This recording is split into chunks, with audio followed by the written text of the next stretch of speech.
Hola, ¿qué tal? Soy el doctor Eddie Einar y vamos a ver hoy pues lo que es la Escuela de Chicago. Sin más, vámonos directo a lo que es la presentación que nos está indicando lo que vamos a estar viendo y proyectando. ¿Ok? Sin más, una vez más que ya cuando estemos preparados, listos, ya lo tenemos y está la Escuela de Chicago. Bienvenidos pues a esta parte. La Escuela de Chicago crea aportes en la investigación en las ciencias sociales, un análisis de las contribuciones metodológicas y epistemológicas de la Escuela de Chicago al desarrollo de la investigación cualitativa de las ciencias sociales entre 1915 y 1940. Hagamos un espacio muy simple. Recuerden que el estudio de las ciencias de la comunicación comienza prácticamente después de 1965, 70, al término de la Segunda Guerra Mundial, allá en 45, y después del otro desarrollo que viene para ya formalizar las nuevas teorías que vienen a darnos espacio. Pero antes hubo un antecedente que se llamó Escuela de Chicago, que nos hace entender al mundo tal como lo conocemos.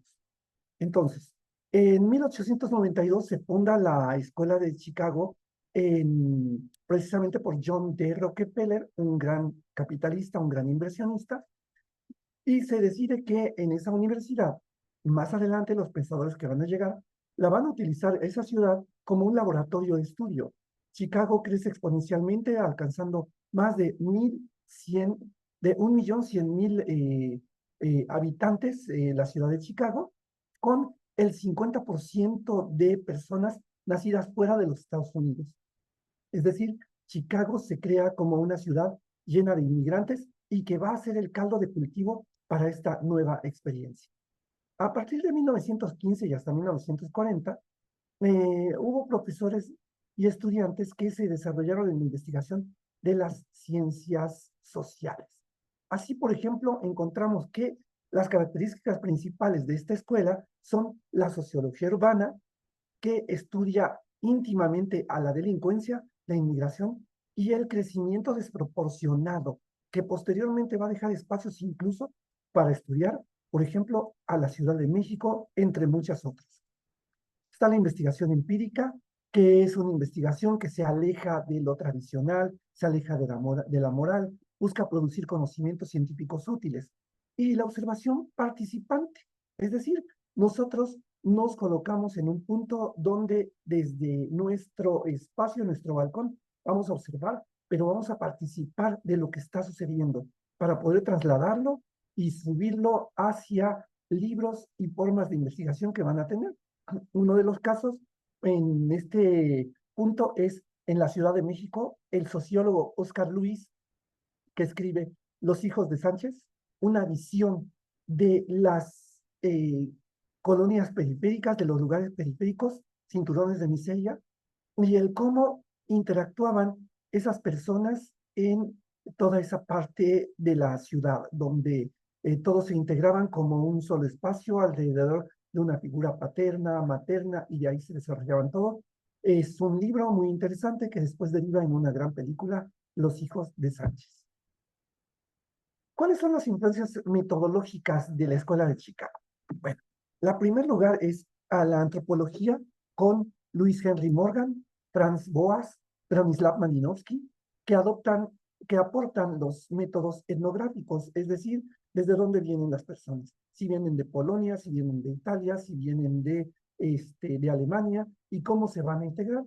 En este caso, en la Ciudad de México, era un espacio donde se integraban todos en vecindades, y en las vecindades había personas que venían de Yucatán, venían del Estado de México, de Oaxaca, de diferentes lugares. El otro punto es el pragmatismo. John Dewey propuso una filosofía de acción e intervención social, es decir, justo donde los puntos se convergen y se convierten en un centro de espacio y supervivencia. A partir de ahí, se crean elementos de interacción social e intervención social, donde en el caso de Chicago se van a construir cinturones de miseria, cinturones de prosperidad, cinturones de estudio para todos estos elementos. En el caso de la Ciudad de México, las vecindades se integran de una manera muy diferente, mucho más simbólica, alrededor de las fiestas como la Virgen de Guadalupe, el 15 de septiembre, etc. Y finalmente tenemos el interaccionismo simbólico con George Herbert Mead y Henry Blumer, que destacaron la importancia de las interacciones sociales. Es decir, eso que se combina y que en Chicago viene a dar lugar a uno de los elementos más importantes. No solamente es la hamburguesa, sino la pizza. La pizza que trajeron los inmigrantes italianos y que se integra con elementos de la comida estadounidense para conformar una nueva forma de hacer la pizza, que aunque de origen es italiana, tiene una connotación muy especial si es de Chicago o si es de Nueva York. En el caso de la Ciudad de México y con las vecindades se integran en espacios muy importantes porque llegaron personas de, como lo dijimos, del interior de la República y que fueron creando, por ejemplo, alimentos híbridos muy interesantes. Entre ellos, obviamente, la torta, la tostada, el pambazo, todo eso, que fue, miren, se me hace agua la boca, pero que fue dando espacio para construir una identidad culinaria en la Ciudad de México. Gracias a todo esto y que se puede estudiar gracias a estas personas. Recuerden que estamos hablando antes del estudio formal de la comunicación, pero un estudio que deja entrever en la sociedad cómo se iba a desarrollar más adelante esa interacción social llamada comunicación. El pragmatismo maneja tres elementos, que es la dimensión biológica, que es los aspectos naturales y físicos del ser humano. Si uno es alto, si uno es bajo, si uno es gordo, si uno es flaco, y de una manera cómo se manejan. La dimensión psicológica reconoce la importancia de los sentimientos en la vida diaria. Cómo me siento hoy, si hoy amanecí bien para trabajar, si hoy no lo estoy, etcétera. Y la dimensión ética, que busca resolver problemas sociales mediante métodos científicos. Más allá, es decir, esto es más allá del chisme. Así que, pues, más allá de eso, vamos a encontrar cómo el interaccionismo simbólico crea y llega a los ambientes simbólicos dentro de la sociedad. Vivimos en un entorno simbólico y físico construyendo significados con ayuda de símbolos. Y uno es muy claro. Vamos a nuestro caso. Ustedes son estudiantes universitarios y eso les da un estatus de espacio diferente a los demás, porque no solamente están, si no están trabajando, están estudiando. Y luego, si están estudiando, ¿en qué universidad están estudiando? Y si están estudiando en esa universidad, ¿qué carrera están estudiando? Todo eso le da un espacio simbólico a cada una de nuestras acciones que nos va desarrollando en estos puntos. Asimismo, también es, por ejemplo, quien trabaja. Quien trabaja en el gobierno no es lo mismo trabajar para el Metro de la Ciudad de México que para la Secretaría de Gobernación o la Secretaría de Seguridad Pública. A todo esto hay una cosa que es la capacidad de empatía. Los símbolos permiten tomar el lugar del otro construyendo visiones individuales. Es decir, llegar a un lugar donde no somos totalmente desconocidos, pero tener la capacidad de integrarnos a sus dinámicas y a sus formas. Y eso más adelante nos dará un espacio que se llamará cultura compartida. Es decir, donde ya todo mundo vamos a compartir significados y valores que orienten nuestras acciones.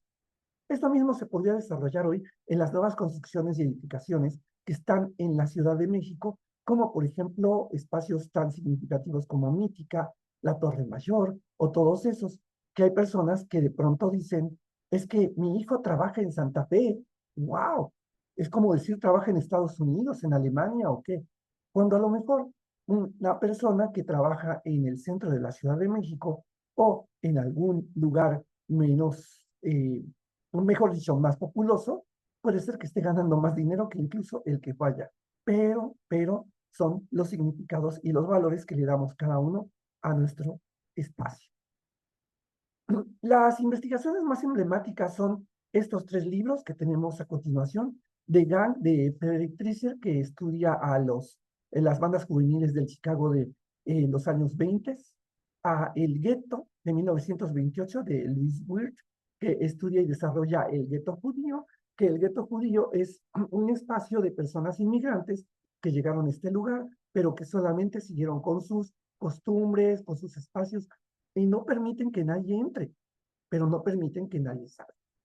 Y se integran solamente en una sociedad totalmente apartada de los demás. Y finalmente tenemos a Jack Rowler.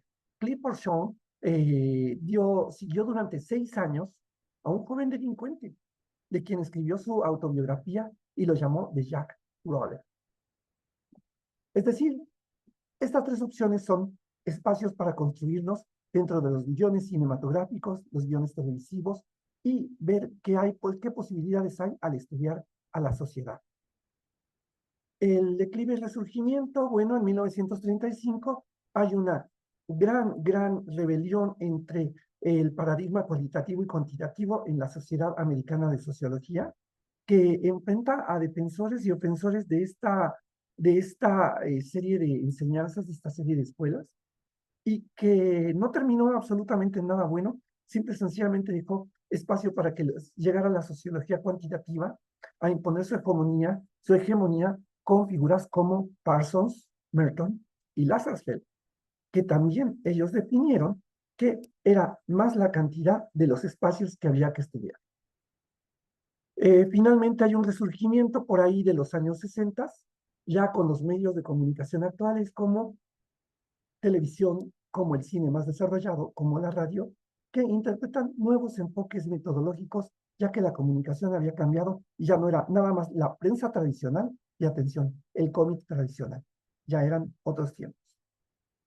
Finalmente, el legado de la investigación actual nos heredan el microanálisis social, es el estudio detallado de las interacciones cotidianas, el protagonismo del actor social, es decir, el reconocimiento del individuo como intérprete de su realidad en nosotros mismos y nuestra propia realidad social, y los métodos cualitativos, que nos permiten observar y participar al mismo tiempo, hacer entrevistas y crear historias de vida. Los principales autores son, como ya lo hemos mencionado, pues indiscutiblemente George Herbert Mead, que es el fundador del interaccionismo simbólico, eh, donde los símbolos y el lenguaje son esenciales para que se pueda crear y construir un pensamiento. Herbert Blumer hace el desarrollo del interaccionismo simbólico, le da forma y nos dice que los significados surgen de la interacción social, no surgen nada más por estar existiendo, sino por interactuar con el otro. Robert Park, que estudió periodismo y los medios como fenómenos sociales, es decir, qué es las noticias que se daban, cómo se presentaban. Erving Goffman, que nos da a la hora clave la presentación de la persona en la vida cotidiana y nos muestra cómo construirnos a partir de una vida que en apariencia es cotidiana, pero puede ser extraordinaria. Y Charles Horton Cooley con el self, el yo espejo, es decir, el yo reflejado en los otros. Chicos, pues no nos queda más que irnos a la actividad, que la actividad es, la van a mandar justamente al correo que está allá arriba, unamtelmo2020@gmail.com, y tendrán que hacer un análisis de la dinámica de las pandillas juveniles descritas en el libro La Banda de Gag, de Frederick Trasher. Estamos dejando estas dos ligas para que ustedes consigan uno de los libros en PDF, y si no, simple y sencillamente busquen un buen resumen que les dé el espacio para poder entender todo esto. Entonces, tenemos que hacer un análisis sociológico y mediático de la situación y al final, con las preguntas, presentar cuáles son las principales características de las pandillas juveniles de aquel entonces, qué factores sociales intervinieron, cómo representan el medio de comunicación, qué soluciones o intervenciones pone, y sobre todo la quinta, qué similitudes y diferencias existen en la percepción pública de esas pandillas con el crimen que hoy está invadiendo no solamente a esta sociedad, sino a muchas otras sociedades. Y en el caso de ustedes, el que se ve mediante los medios de comunicación. La Escuela de Chicago entonces nos da muchos aportes a nivel sociológico, a nivel etnográfico, a nivel incluso filosófico, pero que nos permite llegar a entender lo que más adelante la comunicación va a presentar a partir de sus postulados. Soy el doctor Eddie Einar, ya tienen trabajo que hacer. y reciban muchas bendiciones. Nos vemos en la siguiente clase. Hasta la próxima.